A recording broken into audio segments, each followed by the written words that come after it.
Okay, Assalamualaikum and good morning. Thank you all for finding time and visiting today's IAS sharing session webinar. My name is Adibi and I am a PhD coordinator at the Institute for Advanced Studies or IAS. Our topic today is what jobs can I do with a Mphil or PhD? And the speaker is the Honorable Dr. Iskandar Bin Abdullah. He is currently a Deputy Director at the Career Section, Student Affairs Division, University Malaya. He obtained his PhD on other science and technology and Bachelor Science Applied Chemistry, passed with honors in 2007 from UM. And his research specializations are medical chemistry and organic chemical synthesis. His administrative experiences, including serving as a team leader, task force transformation plan, and other important committee members at the university level and national level. Dr. Iskandar also actively involved as members of the Young Scientist Network Academy of Science Malaysia and Royal Society of Chemistry. Without further ado, I would like to invite Dr. Iskandar to give his presentation. Over to you, Doctor. Thank you. Thank you very much, Dr. Adibi. Good morning, everyone. Assalamualaikum and a very good morning. And I hope everyone is staying safe at home or even in the lab. So let me share my screen. Can you all see the screen? Coming. Yep, we can see it. All right, great. Okay, so for today's talk is I just want to share with you what jobs can I do with an Mphil, PhD, or perhaps a master in renewable energy. So I am currently a senior lecturer. That is my job in the Department of Chemistry as a senior lecturer. So I'm teaching organic chemistry, organic mechanism, medicinal chemistry, and currently seconded as the Deputy Director for the Graduate Employability, Entrepreneurship, and Student Development Center at the Students Affairs Division. So what we are looking at is basically on the graduate employability of the students when they finish. We also look at programs on entrepreneurship, and we also do conduct student development programs in terms of soft skills and in terms of psychological capitals. Okay, now what I want to share with you today is basically the overview of our University Malaya graduate employability trend. So before we dive further into what can we do when we obtain such a degree, I just want to share with you what is currently happening at the moment in terms of our graduate employability, which is part of our KPI, university's KPI, and also what we need to report to the Ministry of Higher Education yearly throughout the year. And from recent graduates, we wanted to look at the recent graduation in 2016, 2017, up to 2020. And the numbers down here, pointer, okay. So the numbers down here, 5073 up to 5276 is the number of graduates that we have throughout the year. And the 12% and 88% here represents the Warga Negara, which is the Malaysian, and the gray one is the non-Malaysian who graduated during that year. So in recent year, in 2020, we have obtained as high as 82.8% of graduate employability, which means that the number of graduates who obtain a job, who goes for upskilling programs, and who go for furthering their studies, and also there's another point that they undergo, which is one of the criteria for us to look at the graduate employability. So when we go next, so this is the criteria when we want to look at the graduate employability that gives us the numbers of the 82.8%. So in last year, we have as much as 5276 a number of graduates. So this is the total graduates that we have. And out of the 5276, the total respondents to the tracer study, which is or the other name in Bahasa is SKPG, which is the Sistem Kajian Pengesanan Graduan 1. So out of 5276, only 5,607 respondents. So this includes the undergraduates and also including the postgraduates that is graduating in 2020. And out of 4606, we want to look at the the purple color, which is a 3156, 251, 148, and 259. So these are the ones that give the number of 82.8% of graduate employability. So what we want to look at whether the graduates within 6 months after they finish their studies, are they employed? Are they furthering their studies? Are they going for upskilling? Are they waiting for job placement? So in terms of these four categories, they include the undergraduates and also include the postgraduates. So this is the criteria for the GE percentage that gives rise to 82.8%, which is the employed, furthering studies, upskilling, and waiting for job placements. And then you times 100%, then we get to the number of 82.8%. So this is the source that the SKPG, or what we call as the tracer study, is always open 6 months. So we open it a month before the graduation day, so roughly around October, and we close it at the cutoff date, which is the 28th February 2021 down here.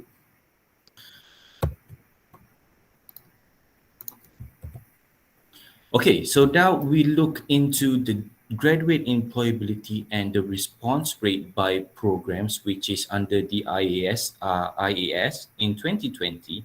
We look at the overall of this.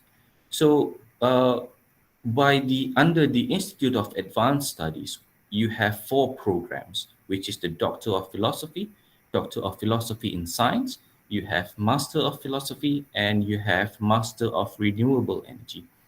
And the number of graduates in 2020 that we have the number of graduates that we have in 2020 is 49 graduates, and the total respondent, which is only 27, which is the response rate, is only 55%. Now, out of that 27 respondent, we know that 20 of them are working, four of them are furthering studies. So perhaps this is reflecting to the master, which is going for a PhD program. Upskilling courses. No one has been doing upskilling courses, and waiting for job placement. So only one Doctor of Philosophy student graduates is waiting for job placement, and another two of the graduates, which is one from Doctor of Philosophy and one is from the Mphil, is unemployed over the 6 months of after graduation. And the GE, which is the graduate employability, rather seems high, which is 92.6%. But then again, we have to look at the total respondents. So this would the respondents, the impact of you responding to this SKPG is basically it reflects to the programs that you undergo, the efficiency of the program that you are taking. It reflects as well to the curriculum from the university, and it reflects to how well the students and the graduates in are doing. So it is very important. It is very important that every graduates try to fill up this tracer study or the SKPG1, and in order for us to gain insights of what you are doing after you graduate or after you receive your Senat letter, and after the 6 months period, that what you are doing at the moment. Now, this is the GE response rate. Again, this is reflecting to the previous slide, and we want to reflect in terms of the graph. And we have 91%, but only 54% of them are responding. In terms of Doctor of Philosophy, PhD in Science, 100%. uh, Mphil 76.9%, and Master of Renewable Energy only 30.8% out of the 100% of students. So all of this is the reflection of the graduates to the SKPG, to the curriculum, and to the graduates you yourself, and also it reflects to the industry and as well as to the university. So all of this, by responding to the SKPG and by responding to the traces study, you are giving a very, very thorough information to everyone, especially to us, and to help the university in terms of trying to look at the interventions of what we can do in order for us to become a better university or to become a better institution, and not to only university but also to the IAS, for them to plan ahead, uh, to look at the interventions that they can do. So we move on to the income. So this is the graduate monthly income by which is the overall, which includes the undergraduates and also the postgraduates. So most of the undergraduates, or perhaps the graduates in 2019 and in 2020, we do not want to look at 2016. So this is far past years already. So it's like past tense.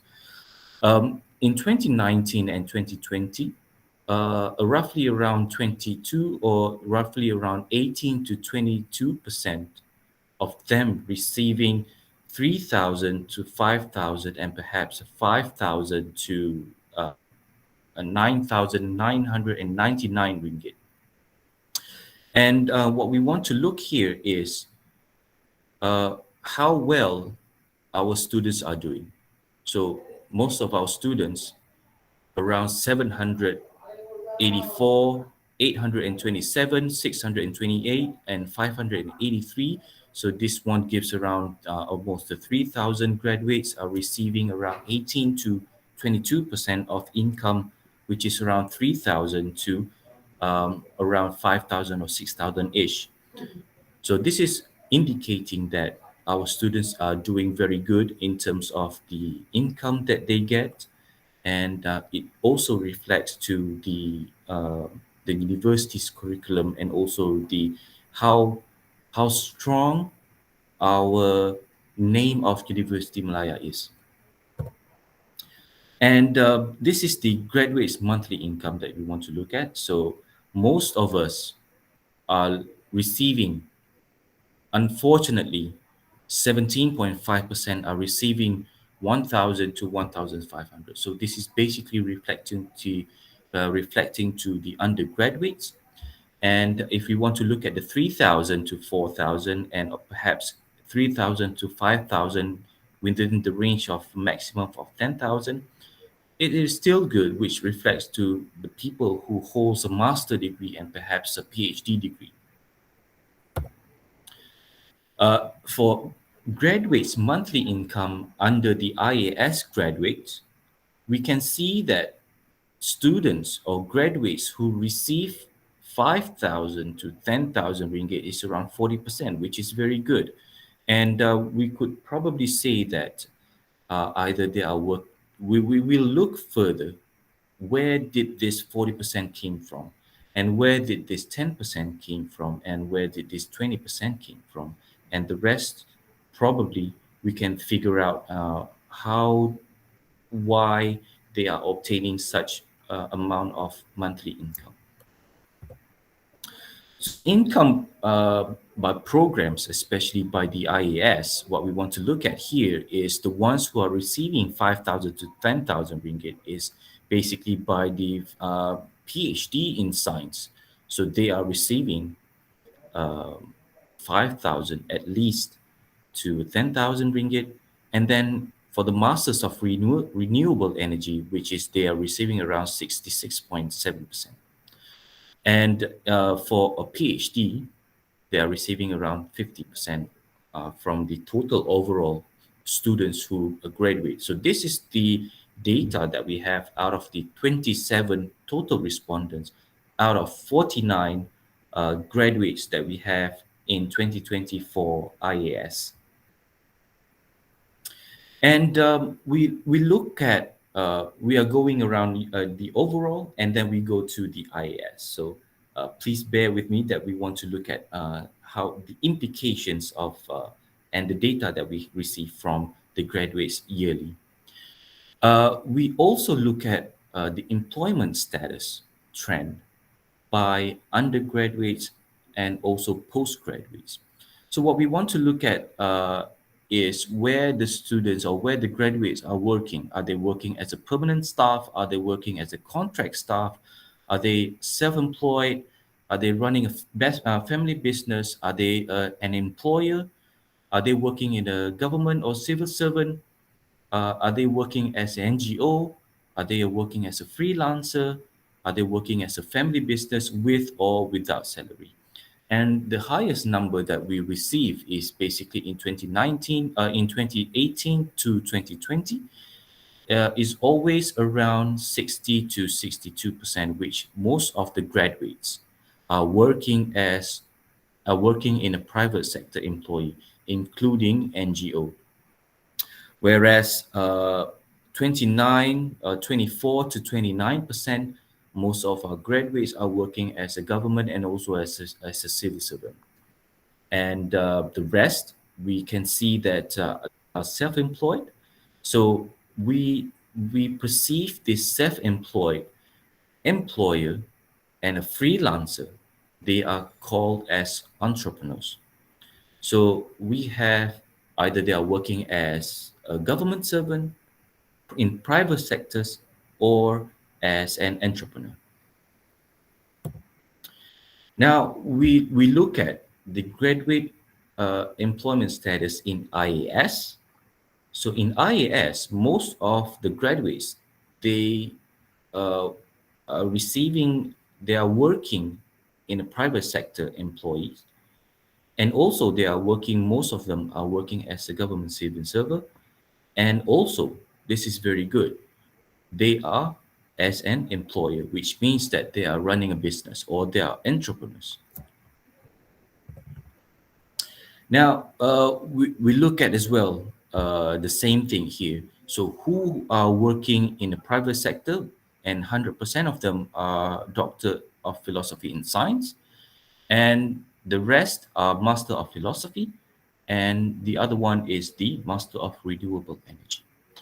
And as goes for the government or civil servant, 33% of them are the graduates from Master of Philosophy, and the other one is from the general PhD graduates.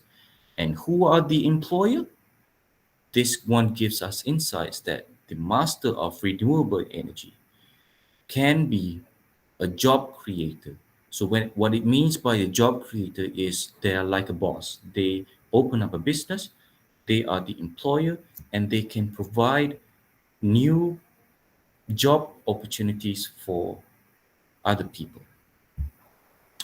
And not to forget, 10% of the Doctor of Philosophy is also an employer or perhaps an entrepreneur. So this is the graduates employment sector trend. So from the private sector or from the, then we can look at most of our students are working as in local private sectors and also in the MNCs. And not to forget, we have most of our graduates are working in the federal government and perhaps the state or local government.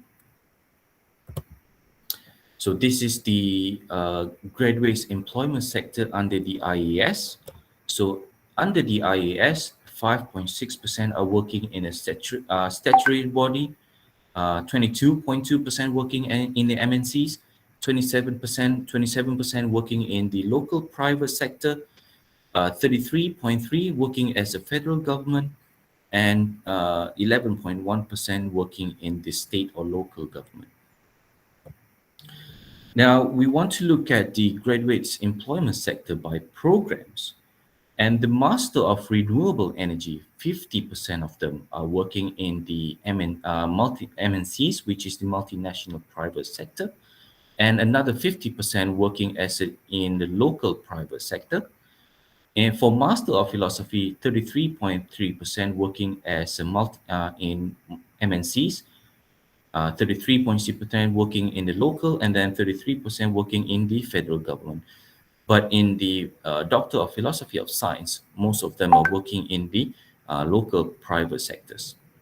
And in 11%, they are working in a statutory body, 11% working in an MNCs, 11% working in local private sector, and then the rest is the federal and also the state local government sectors. Now, when we talk about what you can do when you have obtained an Mphil, a Master of Renewable Energy, and also a PhD, is it a lucrative career? And what do you need to do in order for you to get a job that uh, suits your degree? Either you want to work something that is related to your degree, or do you want to work something else that is outside or that is other than the skills that you obtain throughout your degree period? So what you need to do is you need to pay attention to changing trends, make sure to note which sector is rising and falling. And I believe that having a Master of Renewable Energy is very much a good degree uh, that is a sector that is rising. And what you need to do next is you need to gain a thorough understanding of future career on what you have, and you also need to develop the soft skills during your MPhil, during your master's degree, during your PhD degree. So what we meant by soft skills that you need to develop is basically the communication skills, the creativity, the CTPS. So CTPS is critical thinking and problem solving, and also the management ability. So these soft skills is what you need to have in order for the employers to see through you that you are a very good candidate for them to be employed. Not only soft skills, but perhaps we also need to look at the psychological capital. And what do I mean by a psychological capital is basically your EQ. Either your emotional intelligence is strong, your resilience, your grit, and all of those which goes to your mental health. And these two categories, which is the soft skills and the psychological capital, is what is the most important thing that the employers want to look at. Not only your CGPA, of course, CGPA is something that employers look at as well in terms of um, your how well you are doing in your academics, and also the degree in MPhil, Masters of Renewable Energy, and perhaps the type of PhD that you have undergo during your postgraduate years. Soft skills and psychological capital is very much important for them to know that you are efficient and you are reliable and you are able to work independently. Now, whenever people say that, okay, I have a PhD, um, so was my perspective as well. During my PhD, when I registered for my PhD, I remember that I know someone in here, which is Puan Nurul Hazwin. So I met her during when I wanted to register for my slab. She was the one who helped me out for the registration and also for the all of the process. And when I went through my PhD years, what I was thinking of, okay, when I have a PhD, I want to work as a university lecturer. So that is what I perceive as having a PhD. And what if I have an MPhil? What can I do? So whenever you have an MPhil, whenever you have a PhD, what you can do in Malaysia, or perhaps in most of the other countries, is to become a lecturer. And to become a lecturer, it depends on the degree that you have. And also it depends on the institution that you are targeting for.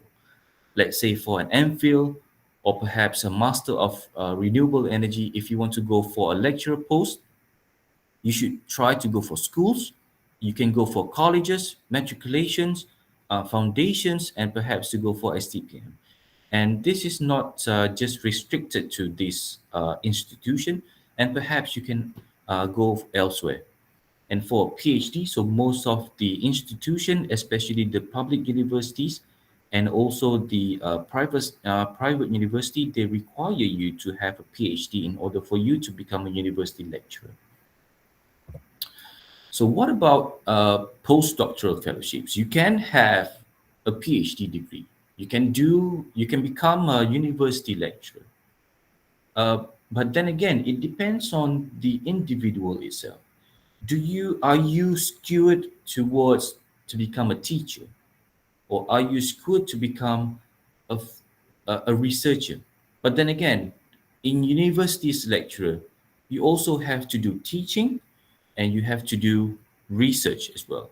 So it's like you have to become a two-in-one: teach, and also you have to have your own group of research. You have to find your own grants. You have to write your own grants.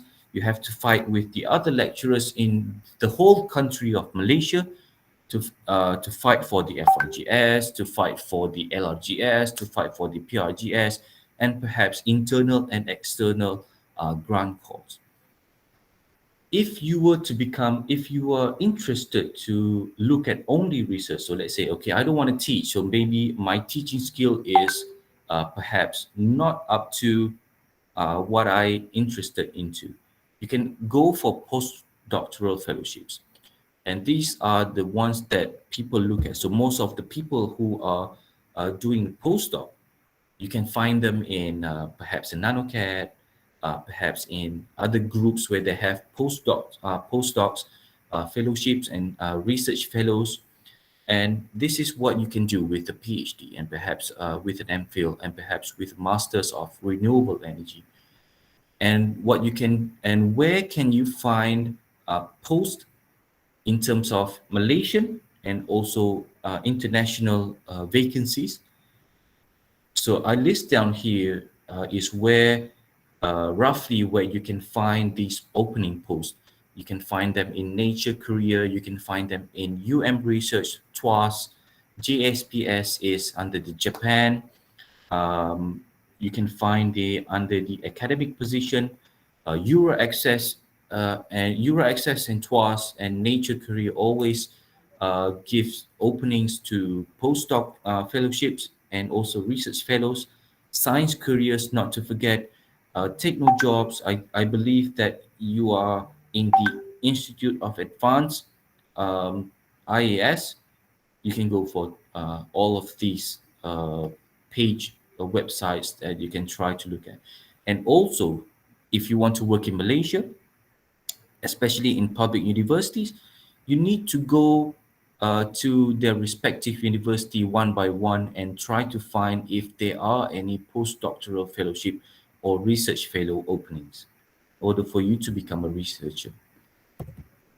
Now, if you want to work in a government sector, or if you want to find for industry post, then again, by obtaining a PhD, if you want to work in JPA, if you want to work in a government post, if you want to work in that industry post, what I've experienced before and what I see at the moment is most of the government and most of the industry, they do not require you to have a PhD or even an MPhil or even a master degree for you to apply for a job uh, in the government or the industry post. But then again, it is very, very a low percentage that they require for you to have a master or even a PhD. Only a few posts that is open. Now, what we can do is we have to step down a bit. We have to go down a bit. I know that most of us will be having a PhD or will be having an Mphil and having a master's, and we expect that we can try to apply post under the master's or PhD degree that you have.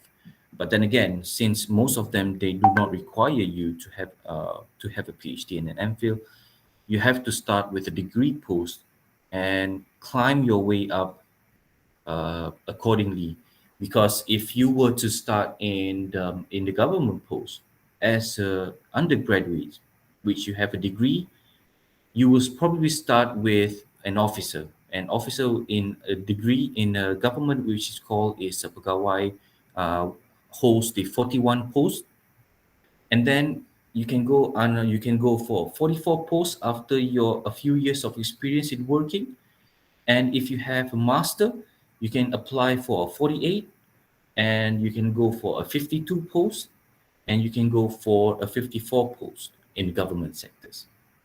Whereas if you have a PhD, you can go for a PTD, which is the Pegawai Tadbir and Diplomatic, when you can go for as high as Turus, which is like Timbalan Ketua Setiausaha Negara, Timbalan Ketua Setiausaha. Uh, and So this is what is happening in Malaysia. Um, because in Malaysia there is not many industry and there is not many places where PhD holders and masters are required, because we do not have a lot of companies and a lot of government sectors. They are doing the R&D, so most of them they only want they receive um, goods, or they receive projects from outside. Here what we only do is we only in industry, they only do the packaging, they only do QC, QA, and all those stuffs. Um, Basically, towards the end of the downstream process. Whereas to start the R&D, most of them are being doing in overseas, and and again in Malaysia, most of the R&D are conducted in public universities and as well as the private sectors. So what about the non-academic jobs? So what do you need to do if you were given a chance to work with the industry and not using the capability of your PhD? So what you need to do is you need to build a network of contacts to help you to unearth hidden jobs vacancies. So this is something like what we call as capabilities versus capabilities, right? Um, Capabilities versus capabilities is something different. So this is what the hidden jobs can be perceived as. Uh, the next is to gain relevant work experience in your chosen field. Um, there are many industries at the moment who are opening in terms of green technologies, renewable energies companies. So it is very crucial that we try to tap into this industry, and perhaps the university will also like to look at these companies and can help you out to land a job by having a master's or PhD in under the IAS.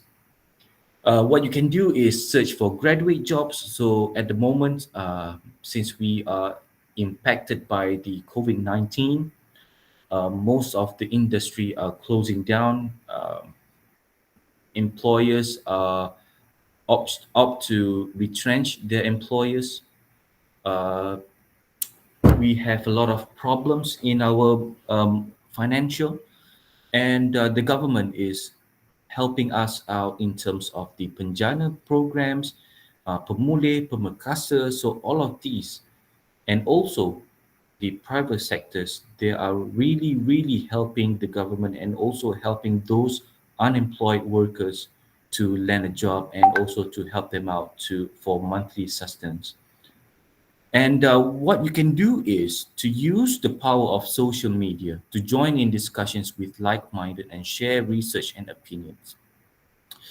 I've seen that most of our graduates are opening and having their LinkedIn account and sharing their expertise, sharing their research outputs, sharing the opinions where it's related, and also to use the power of social media to something like TikTok, uh, Twitter, LinkedIn, Facebook. All of these is a very powerful tool for you to also get a job. What happens if you are still struggling with finding a job? So what you can do is you can go for upskilling courses. You can go for reskilling. So what does it mean by reskilling and upskilling? So reskilling is what the skills that you have and it becomes rusted. The rusted skills that you already have, you need to resharpen those skills. And upskilling is for you to learn new skills in order for you to become more versatile, to become more employable. You need to look at your skills and look at the current trends and also what are the trends that is uprising and what are the trends that is not being beneficial to you. You can go for upskilling process. And where can you go for this? You can go for Coursera, you can go for LinkedIn, you can go for Udemy. So these there are many other platforms that can provide you with new courses for upskilling and perhaps for reskilling courses. On top of those, the slides before, the skills before, the options before, what you can do is you can become a gig, you can do a freelance, you can become a freelancer. You can go for a gig economy, which means that you know what is your talent, you know what is your skills that is exceptional. Make the best out of your hidden skills despite having an Mphil or PhD. So let's say, okay, I'm good to become as a makeup artist. I am very good in baking a cake. I'm very good in computer skills. I'm very good in C++, Python, and sort of those skills. So use your skills to become a freelancer, to become an employer, to become a gig economy, to do part time. So these are the things that is your hidden talents that you need to find. And not only okay, so you cannot be someone who you have to be very passionate about yourself, about you have to be very active, right? You have to be extreme. So make use, find your hidden talents despite having a PhD and an MPhil and a master's of renewable energy. If you are not landing a job in the required degree that you are having, and this is what you can do as an option, as another career, is to become an entrepreneur, graduate entrepreneur. Okay? And this is some of the business that you can do. So this is not entirely what I think you can do, is because there are many other options to become an entrepreneur. You can open up an education center. All right, you have a PhD. Okay, so let's say Dr. Adibi opens up a tuition center because he is very famous. He's an entrepreneur, and then he is opening a job, he is creating a job for the rest of the people. He's helping, he's like doing a social entrepreneurship. You can do a social entrepreneurship, you can become a social innovator. Y- you can do a lot of things to become entrepreneur. Develop business idea, you can sell off your business. You can become a job creator. Use the skills that you acquired during your PhD, during your MPhil, to create new products. I believe that every one of you are doing science lab experiments, so you have the fundamental of your science, you have the fundamental of your degree, you have the fundamental of your PhD and MPhil. Use that skills that you have acquired management skills, lab skills, uh, creativity skills to give societal impacts and to become a societal social entrepreneurs. Go for e-commerce. You can learn e-commerce is like the hype of nowadays. You have Lazada, you have everyone is like every day kan buka macam Lazada, it's like the flash sales. So use that to its fully potential to become once you are an entrepreneur. Easy Store, Lazada, Shopee, Muda, Facebook, and all of those e-commerce platforms that you can think of. Try to think otherwise, not just having a degree that you want to become a researcher, to become a teacher, but you can also to become an entrepreneur. You can open up a business, use the skills that you have. If you do not have those skills, try to find the skills, try to look at jobs, try to always Google around, ask around, make connections. So those are the most important things. What can you do, and what jobs can I do after obtaining an Mphil, a Masters of Renewable Energy, and PhD. So this is what I think that I can share with you. So if you do have any questions, you can always try to reach us at UKK Unimalaya. You can always give me an email, send me an email, send me a WhatsApp. So we are here always 24/7, not 24/7 so when I sleep and tak kacau lah kan. So this is where we are. We are located at the Perdana Siswa Complex Level 1 Block E, and just come and find us anytime. If you do need help, if you do need any advice, we are always here to help everyone and every students, every graduates of University of Malaya. With that, I thank you very much to IAS for inviting me as a speaker today, and to the students, I wish you all the best uh, in your education period. I hope that you always stay strong during this COVID-19, because not every one of us are allowed into the lab, and the time limitation that we have, uh, the limitation in terms of time, space, money. I understand, because I have my own RA, I have my own GRAs, I have my own PhD students who are doing lab experiments and they cannot go into the lab. So you need to think of other ways. You can try to go for review papers at the moment while we wait for 100% workforce, um, maybe somewhere in October. Um, you always need to stay strong and always stay positive and try not to be, because most of the students nowadays, they say that they are depressed, they say that they are stressed. um, Yeah, I know the feeling of stress when you are doing an MPhil and PhD, especially PhD, because you need to do a lot. But then again, I wish you all the best, and thank you very much. Okay, thank you very much, Dr. Is. Very insightful and enlightened us all. I hope the participant enjoyed this amazing presentation, and I totally agree with you, Dr. Is. Um, Postgrad is the time that you build up your skill set, and with that skill set, you can start your own business, your own entrepreneurship. Because at we provide platform for the students to do business. We have a startup platform. We have UMCIC. It's just we need your creative ideas. This is how the developed countries they deal with the graduate at the university. They give them platforms so that the students or the postgraduate they can use their ideas, be innovative and creative, and give impact to the society. Yeah. Yep, I Yeah. agree.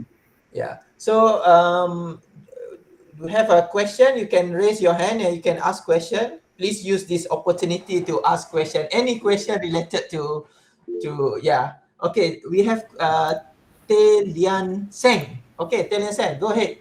Yeah. Hi, Dr. Atibi and Dr. Iskandar. I was interested, when you share with us that UM actually have a platform for students to try out their business ideas. So I wonder maybe, Dr. Adibi or Dr. Iskandar can share with us some exciting, stories of the students starting out a business in UM through this platform. Okay. So currently, what we do here, we are at the moment we are looking at the entrepreneurship in terms of trying to build out a startup. And I am more focused towards the undergraduates, while we have UMCIC who are more focused towards the postgraduates. But then again, we also help the postgraduates in terms of trying to build a business. At the moment, we have sent students for at least 7 business competition and business pitching competition, and out of those 7 and 8,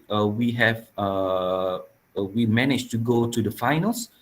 At least 3 of our groups managed to go to the finals, and we have received 20,000. We have received 5,000 of Dana. We have received another one, which is it's like a incubator accelerator program. So for the postgraduates, we have the Deep Tech program that the postgraduates can um, pitch what their innovations and creativity are to the UMCIC. And from there, we have a list of panels.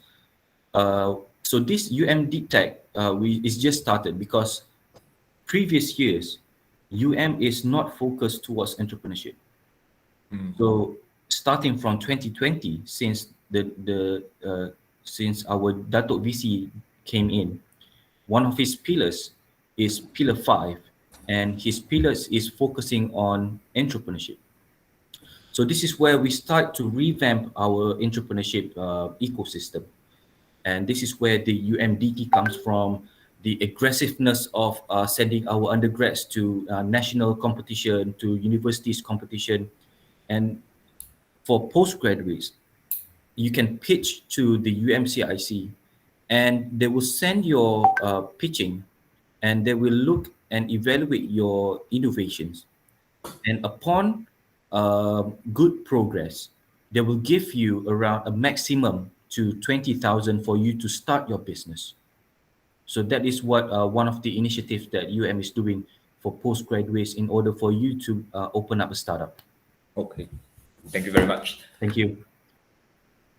And regarding that question, Tay, UMCIC also provided training or talk on this, on how to start the startup, because it involves intellectual properties, it involves your copyright, right?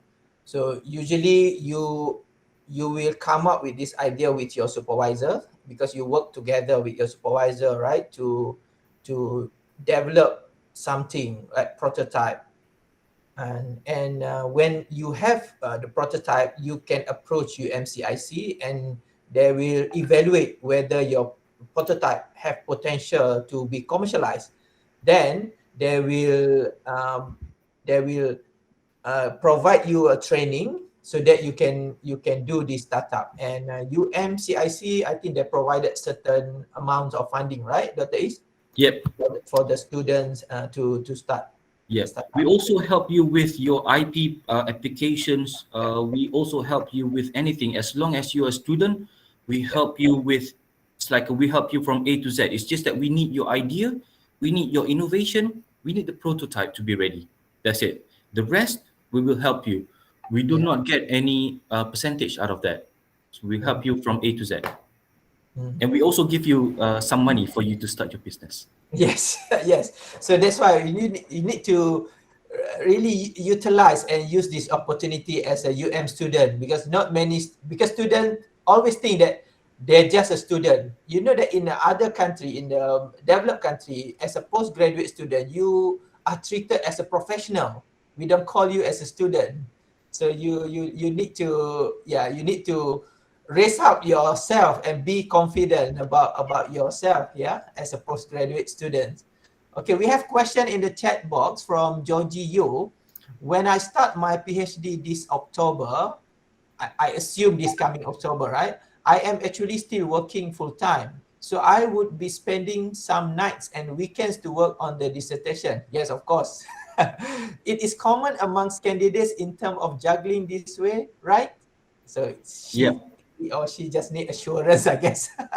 I agree. I agree with you that because when we start to further our studies in for masters and PhD, especially PhD, um, especially those who are married, that's another different story. That's a whole different story, especially and then you have kids.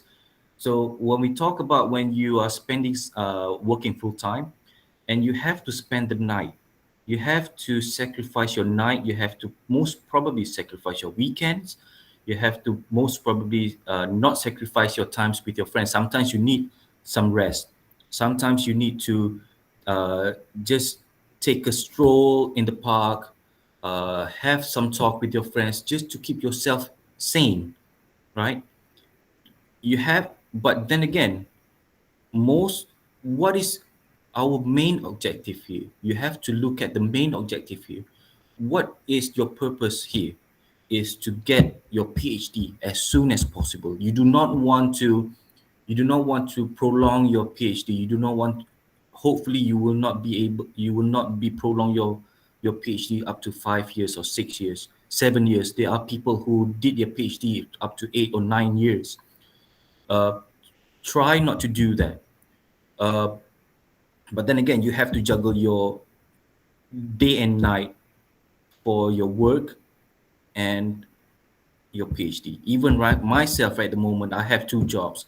I have to do teaching, I have to do research, and I have to spend my night and I have to spend the day for my administration work. Thank you. What is the difference? Okay, I did my master's, but okay, so I did my master's in Aussie in similar this way, but that was full-time master's while working part-time. Yeah, working part-time while doing your master's as a full-time is different because you have your maximum number of working hours in Australia, right? If I'm not mistaken. But then again, working full-time is like 9 to 5 or 8:30 to 5:30, and then from 5:30, sometimes you can overtime, and then you want to commute 5:30 back to home. So in KL, jam. So you be spending most of your time in the jam, and then you probably reach home around 7 to 7:30, and then you want to take a rest, you want to have dinner, you want to take a bath, and you probably start. Okay, I want to watch some news, and then 8:30 or 9, you probably start to do your PhD or start to do your masters. I guess Dr. Is masters is structured, right? Yes. You know what time is your class, unless you are you're doing Mphil, but yet Mphil is still is like you copy methodology, you just change a bit of a case study, a Yeah. bit change of your sampling. But PhD is about novelty, right? Novelty, and you need constantly think about your research. So I because I gone through masters, Mphil, and also PhD, so I can see the difference, Yeah. huge sacrifice. No kanduri, no holidays, huh? No holidays. When I say no holidays, not exactly no holidays at all, but you can't think about holidays. You prioritize your study. That is the sacrifice that you need to do for 3 to 4 years. Yeah. Uh, And not to forget, during your PhD, there are many struggles came in, Obstacles, yeah. especially obstacles in terms of financial, in terms Yes. of personal matters. Personal, yeah. Uh, I, I, Health I think most of us, conditions, yeah, yeah. I think most of us experience personal matters. Our family member died, we got married, and then suddenly, oh, there's a baby. I guess as long as you mingles with your peers, you always look for your friends that can share about research, talk about research or studies. You will not feel alone in this journey. Yeah. At least you have outlet to express your feelings about your study, right? So Mhm. don't keep it to yourself because it will make you depressed, and that's why you feel burnout when you don't express this, when you don't share, when you don't find solution. Right. Yes. So okay, we have question from Nick Hazim. Hi doctor, what's the difference between UMCIC and UMDT? I haven't heard of UMDT, but I know about UMCIC. Have you heard about UMDT, Dr. Okay. Is? So UMDT is basically UMDTech, which is a program under UMCIC. I see. So we have UMCIC, which is a commercialization and innovation center. So UMDT is one of the programs that is Yes. looking at the proposals or the pitching that you have in order for you to open up a startup company. Right, So right. this is So, where the platform of they give you money, you pitch them. If they like it, they give you the money for you to start the business. so UMDT is the structure under UMCIC. So UMCIC is the one who govern this program, Yes. and UMDT is one of the programs. Yep. I see. Okay, understood. Okay, Georgie Yo, wonderful. I feel more confident now. Thank you so much for answering my question. Okay, can be part of UM soon this October. Yes, sure. Oh, that master I did was minor thesis, so half classes, half research. Forgot to mention. Okay, at least okay. All right. Move on. Okay, from King Zhang. Thank you very much, Dr. Is. What link should we follow if we want to have access to the recording? Okay, there is the website. Okay. Any more questions? You can ask directly to Dr. Is, because it's not you have this opportunity all the time to have the deputy director for career section.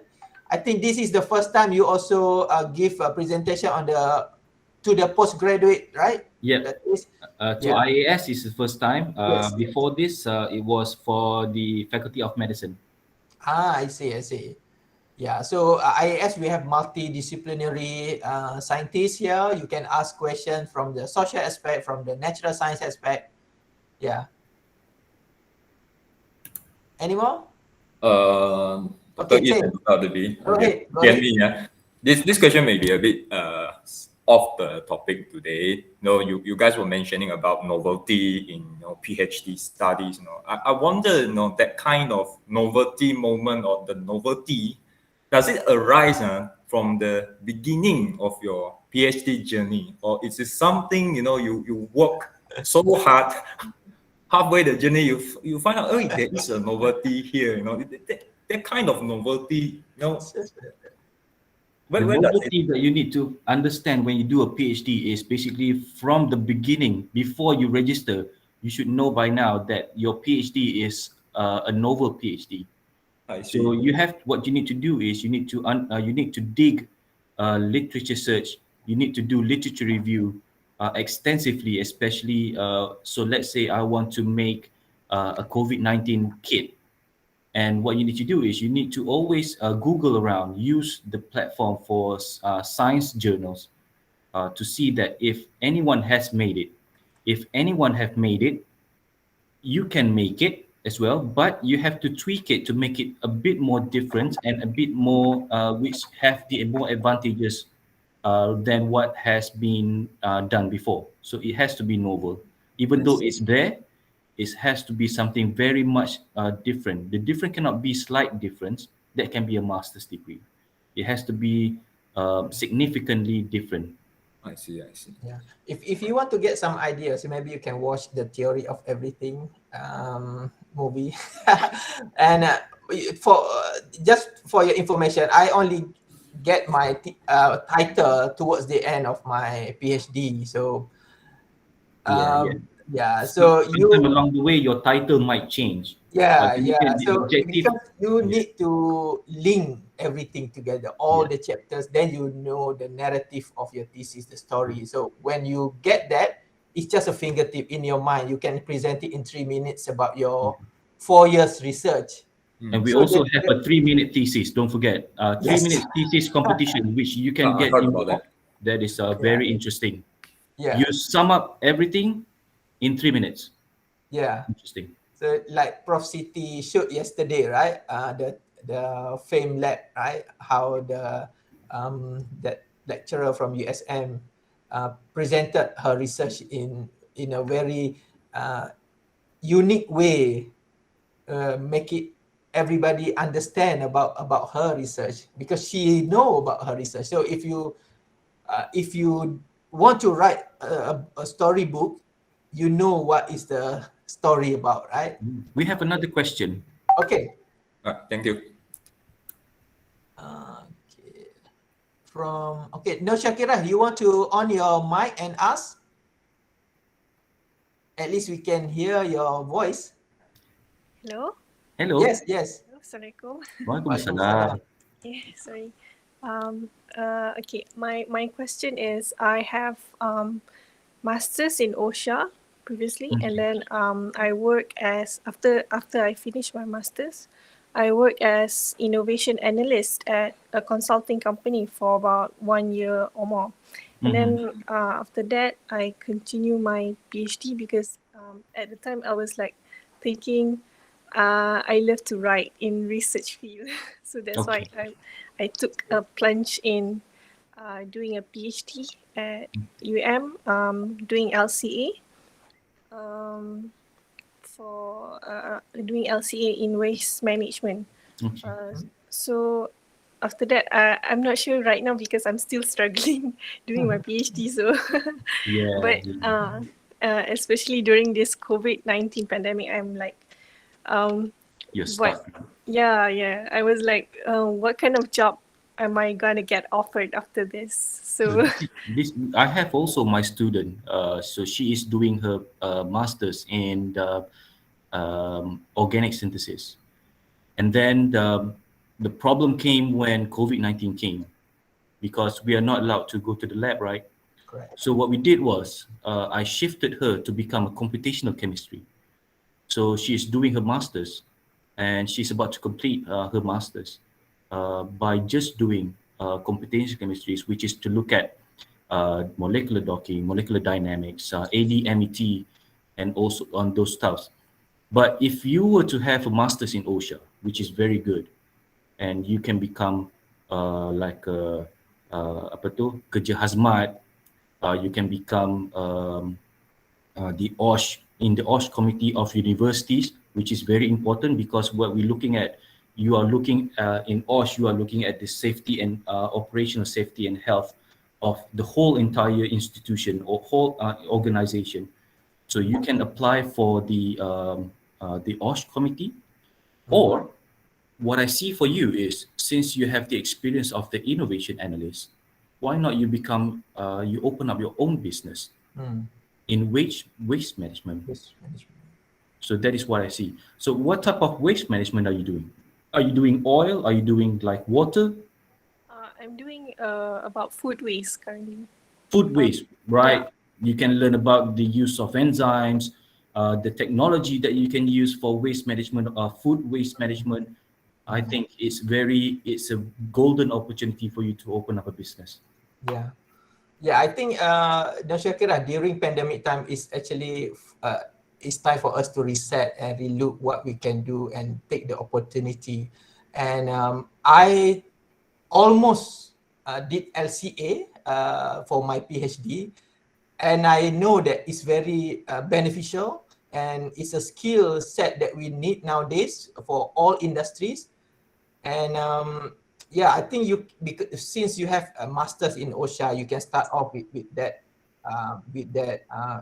knowledge or experience to do like Dr. E said, you can be the part of the committee member or consultants or auditor. Just get the opportunity, find the opportunity, and maybe you can talk to your supervisor, you can talk to your peers, or you can go to Dr. East, and maybe he also can find opportunity for you and link you with some parties, and I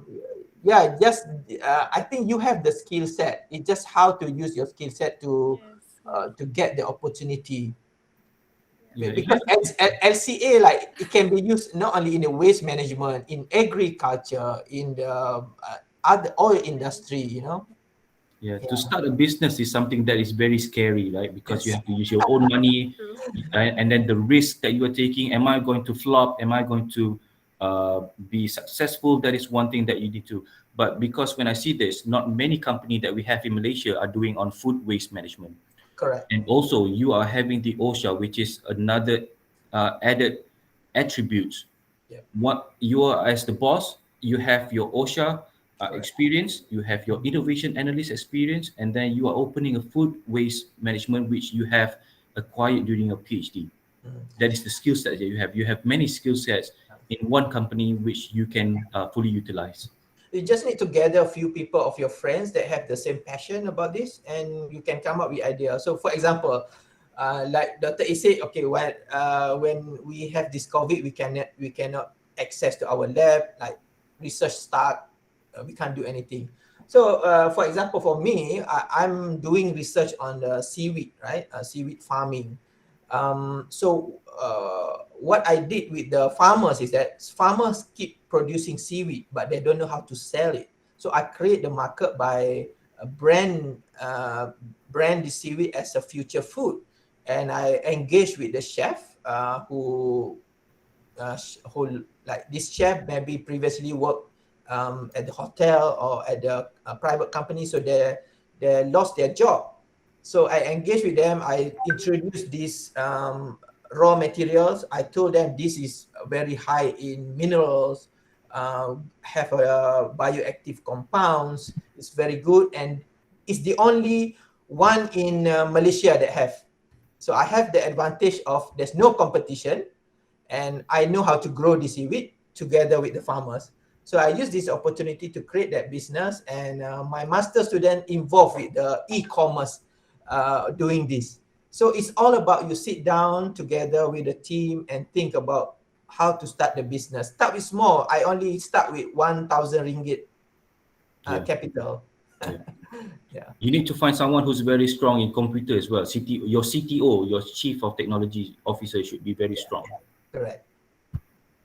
I agree. Thank you for the Yes. advice. You need to be brave.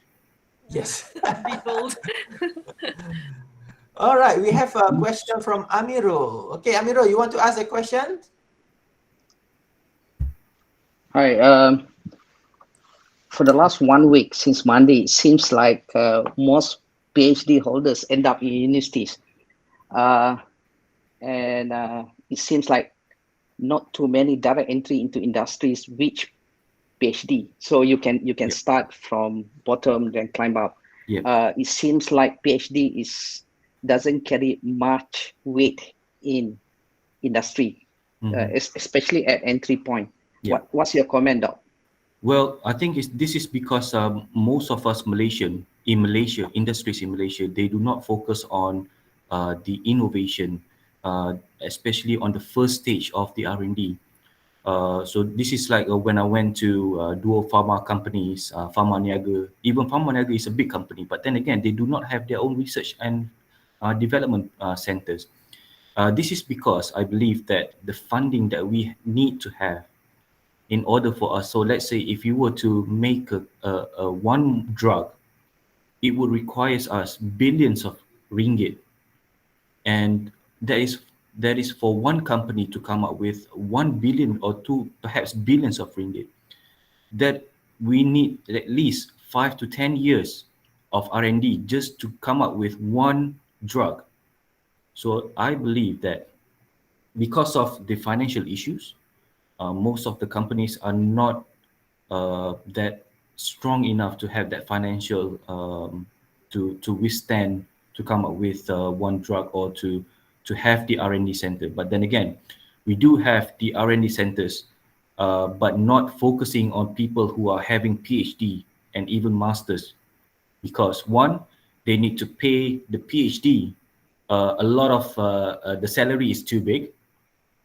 Masters, perhaps they can take it. Undergrad is easy because they pay you around 2,000 plus to perhaps 3,000 plus, and uh,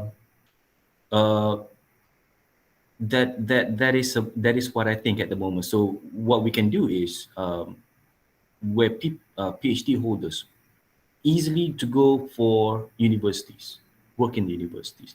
But to work in industry, not many industry are opening jobs for R&D, especially for PhD holders.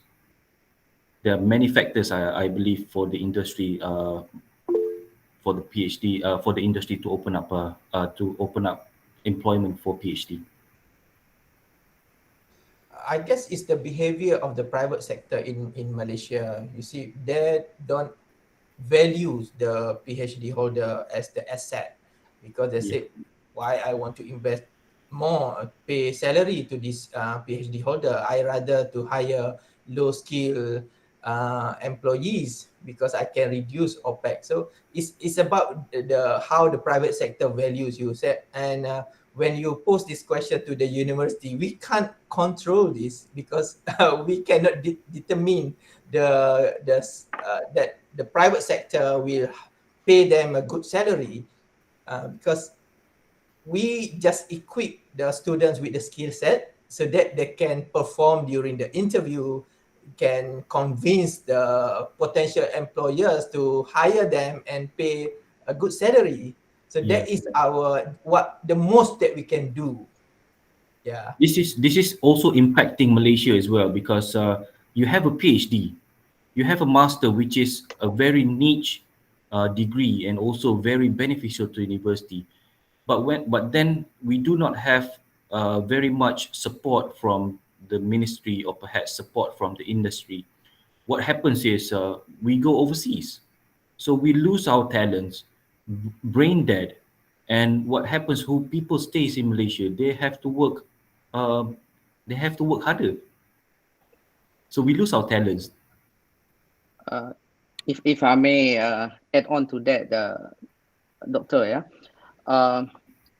at policy level, my question is to what extent that the academic world in Malaysia is pushing for more allocation on R&D and innovation spending by government. For example, Taiwan, Korea, up to almost 10% of their GDP comes being allocated for R&D, innovation, and so on. And Malaysia, we have research universities and things like that, but the allocation is way below what it should be. So my question is to what extent that our academic community is pushing for a better policy insofar as science and innovations are concerned. This is, I think, this is very good question, because this is being debated for so many years, especially one in terms of the salary of the RA, the salary of the masters, the salary of the degree holder, the PhD.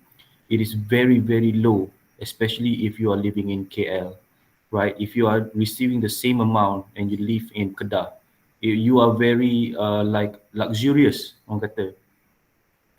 And then for the PhD openings, and then for the postdoc openings, we can see from Japan, we can see from Taiwan, we can see from the Chinese, they are spending a lot on R&D, because they know what is the impact and what is the outcome, what are the output, what are the outcome, and what are the impacts of them spending for postdoc and also for postgraduates. For postdoc, we know that they have this expertise. We know that. But then again, it's all about the policy in Malaysia. We have tried to debate this, I think, at the Majlis Profesor Negara. So we tried to debate this. And at the moment, the ones who are receiving the money, more of the money for postdocs is basically the RUs. So we have 5 RUs, right? And then we have the MTON. But then again, the money that has been allocated for postdoc is very little. We can only sustain them for maybe 1 or 2 years only. So what's next? It's like a come and go. You wash them, you take them, and then you just brush them off. We do not keep the talents for the country, for the university to use that talent to become a better country. And for us, we need to also to become competitive. All right. We have question from Dana Balan. Yeah, Dana, you want to ask a question? Yes, thank you, Dr. Adibi and Dr. Iskandar. My question is related to the what do you call the prospect for probably PhD to work in university as a lecturer, for example. Yep. I don't know whether my understanding is correct or not, but I was made to understand the part generally when to be a lecturer, the you first requirement you should have a PhD, Mm-hmm. and it seems you have to be a focus. For example, if you are doing PhD in a field, your master should relate to that A, and probably your degree as well. So as if you are mastering in that field of study, so you can become a lecturer. But for students where their degree is in field A, master in field B, totally Mm-hmm. opposite, and they do their PhD in field C, where it is also opposite from the other two. Possibly of you becoming a lecturer for in university is a bit thin. Is that correct, Dr. Iskandar? Uh, I don't believe such way, because what we look at is students, graduates with a PhD, when they want to go for a lecturer post, they will look at the PhD degree, that will be the primary thing that the university will look at. If they have more than one discipline, it would be, to me, it would be an advantage, because you know that you have a master in A, you have a degree in B, and then you have a PhD in C. That would be a multidiscipline, and that would be one advantage that I personally think that you need to have. Because if you are learning the same thing throughout the year, then you are only focused towards a certain field. So this is where I think the university should be looking at the advantage of the applicants. Are they having a multidiscipline, which means that they can become more versatile? They are versatile, and it makes sense that it doesn't mean that you have a PhD in A, you will be teaching in A. That's most of the cases. We have in UM applicants who have a degree, a PhD in forensic science, and now they are teaching inorganic chemistry. So how can you relate that forensic science to inorganic chemistry? Different kind. But then again, it's how you bring yourself up, and how you need to learn. You need to learn back whatever you. It's just a matter of, one is your rezeki for you to get the post. So if you do get the post, then what you need to do is you need to go for the teaching classes. So most of us probably will get based on what we have during our PhD, which is what PhD A. Then you will try to teach A or A1 or A2 or something almost similar with the course learning outcome in your during your PhD. There will be other cases that you have PhD in A, and then you have to teach B, or you have to teach C. So you have to, but then again, you get the post, right? It comes with the post, and it comes with the order from your head of department, or it comes with the order of your deans. So like it or not, it is in the clause that you have to abide by the rules, and also abide by the orders that have been given by your top management. Thank you, Doctor. Yeah, Dana, just to add on, I was trained as a natural scientist during my master's doing lab work, but my PhD on the policy. So when I wrote my resume, I have to show that I'm a disciplinary scientist, because at the university that is what they want nowadays. Because the position might not be just on your field, but they want to see what other things you can offer to the university. And if you just talk about one specialization, that means you will be below than other candidate that can show, or that can prove the values of him or her that she can do more or he can do more on the, because they have this skill set of multidisciplinary. So if you want to be a lecturer, or if you interested to be a lecturer, that is the skill set that you need to develop, and you need to put on your CV, on the resume. So for Okay. public university, public university is like a government, semi-government agency. So they have very limited posts. Until the professors or the other staff retired, then you can fill up the post. So it's not always have available position, but if there is a position, then you need to shine amongst the candidates. Okay, for private university, they focus on teaching because the income is more on the numbers of the students. It's not on the research. So I noticed that when I compare with the other private university lecturer, they don't publish so much on their research because their KPI is more on the teaching. They need to serve the student, and with that student, they get the income. So public and private university are different. They use a different business model. Understand, Okay. understand, Doctor. Okay. All right, if there's no more questions, thanks again, Doctor, for answering those questions and My pleasure. for your great presentation. It was a pleasure to have you with us.